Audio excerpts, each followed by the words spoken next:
Halo, assalamualaikum warahmatullahi wabarakatuh. Kembali lagi di channel Lubung Berani. Apa kabarnya teman-teman sekalian? Semoga teman-teman yang menyaksikan video ini dalam keadaan sehat walafiat, dan ikan-ikan hias yang teman-teman pelihara di akuarium juga dalam keadaan sehat. Baik teman-teman, pada video kali ini saya ingin menjelaskan bagaimana cara membuat air akuarium ikan mas koki kalian itu selalu bersih, jernih, dan kristal clear. Jadi kalian ketahui ikan mas koki ini adalah ikan yang sangat banyak sekali mengeluarkan kotoran. Setelah makan dia buang kotoran. Ikan yang tidak pernah mengenal kenyang ya. 5 menit setelah kita kasih pakan pelet dia akan makan lagi dan dia akan buang kotoran. Jadi permasalahan ini bisa mempengaruhi parameter air di akuarium kita ya. Air akuarium kita bisa menguning, kotoran bisa menumpuk di dasar akuarium, dan airnya bisa berkabut serta mengurangi keindahan akuarium ikan mas koki kita. Jadi ada beberapa hal yang saya terapkan di akuarium ikan mas koki saya, mulai dari saya menggunakan filter toples, kemudian ke filter talang, kemudian talang kaca, sun filter, semua saya terapkan. Alhamdulillah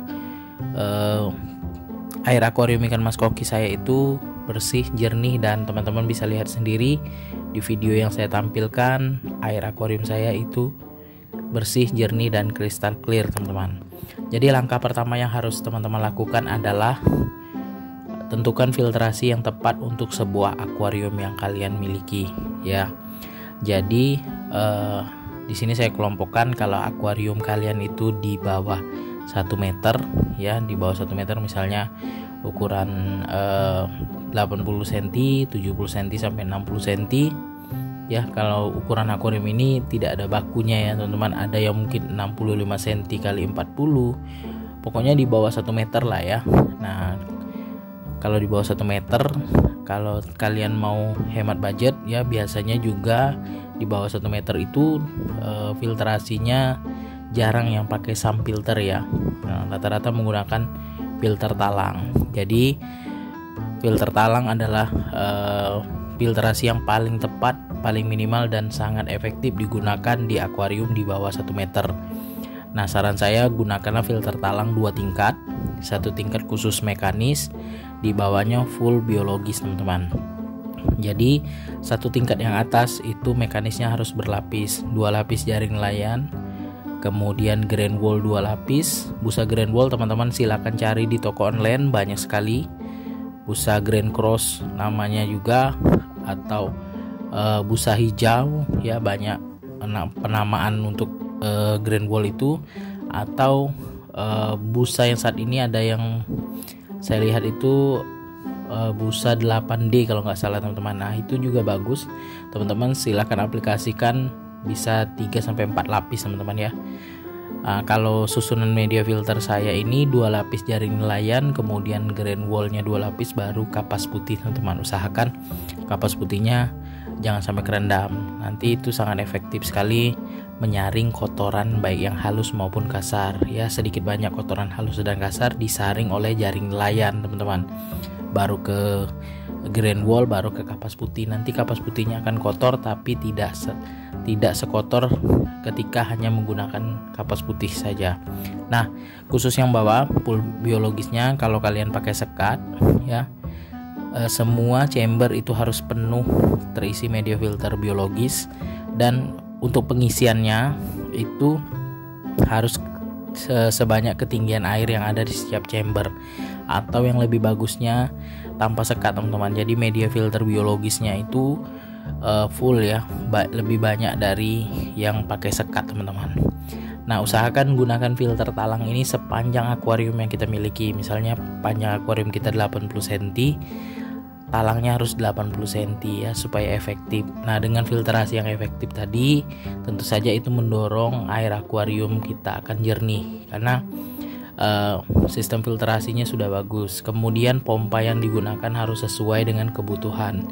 Kalau teman-teman tidak tahu rumusan untuk mencari besaran pompa yang akan digunakan, teman-teman silakan kalikan ini ya, panjang akuarium kalian kali lebar kali tinggi, kemudian dapat hasilnya dibagi 1000 ya, misalnya dapat angka dibagi 1000 tadi, baru dikali 8, atau yang lebih bagusnya dikali 10 teman-teman. Misalnya dapat dikali 10 nya 800, artinya kalian beli 800 liter per jam. Nah, kalau saran saya untuk pompa, misalnya kebutuhannya dapat rumusnya 1000 liter per jam, teman-teman naikkan dua tingkat ya, misalnya 1000 liter per jam naikkan jadi 1200 liter per jam, supaya lebih efektif untuk menyedot kotoran. Karena kalau pompa yang bagus sesuai dengan kebutuhan akuarium, maka kotoran yang ada di dasar akuarium, yang mengambang di permukaan, semuanya akan tersedot cepat dan akan disaring, ditahan di media filter mekanis, dan air yang bersih akan dialirkan lagi ke akuarium kalian teman-teman. Kemudian selanjutnya, pelihara ikan mas koki jangan terlalu banyak ya, sesuai dengan kebutuhan.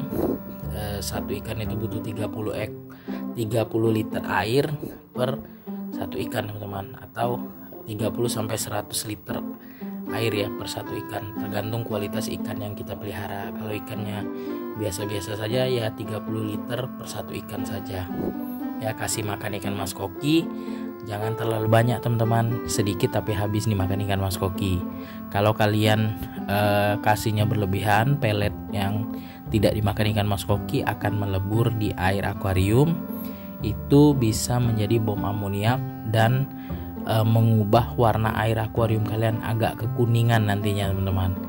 Jadi kasih makan ikan mas kokinya sedikit tapi habis. Kalau misalnya menggunakan food timer, style food timernya yang buangan peletnya sedikit ya, tergantung ikan yang kalian pelihara.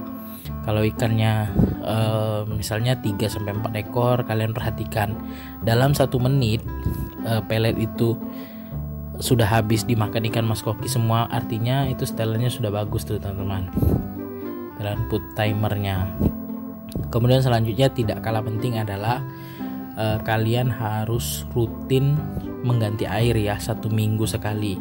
Nah, untuk takaran pergantian air, kalau misalnya pakai top filter itu diganti 50% teman-teman ya dari total volume air kalian. Kalau sump filter itu 30% nggak masalah teman-teman, karena filtrasinya sedikit lebih besar, sedikit lebih baik dari top filter. Nah, bagaimana susunan media filter untuk sump filter? Kalau sump filter itu sama saja ya teman-teman, kita susunan mekanisnya sama. Kalau saya sama juga, 2 lapis jaring layan, kemudian ground wall, baru kapas putih. Untuk media filter biologisnya saya pakai full batu apung di 2 chamber, kemudian di chamber ketiganya itu pakai kewan Kaltnesh. Di chamber untuk pompanya saya tambahkan bioblock teman-teman. Jadi semakin kita memaksimalkan filtrasi biologis dan mekanisnya, maka air akuarium kalian akan selalu jernih teman-teman ya. Nah, teman-teman bisa lihat sendiri ya, di akuarium saya ini ukuran 150 cm, saya pelihara tidak banyak nih teman-teman. Kalaupun saya mau nambah, ini paling 2-3 ekor saja, karena cukup repot ya kalau misalnya airnya cepat kotor, tentu menghilangkan keindahan dari akuarium kita.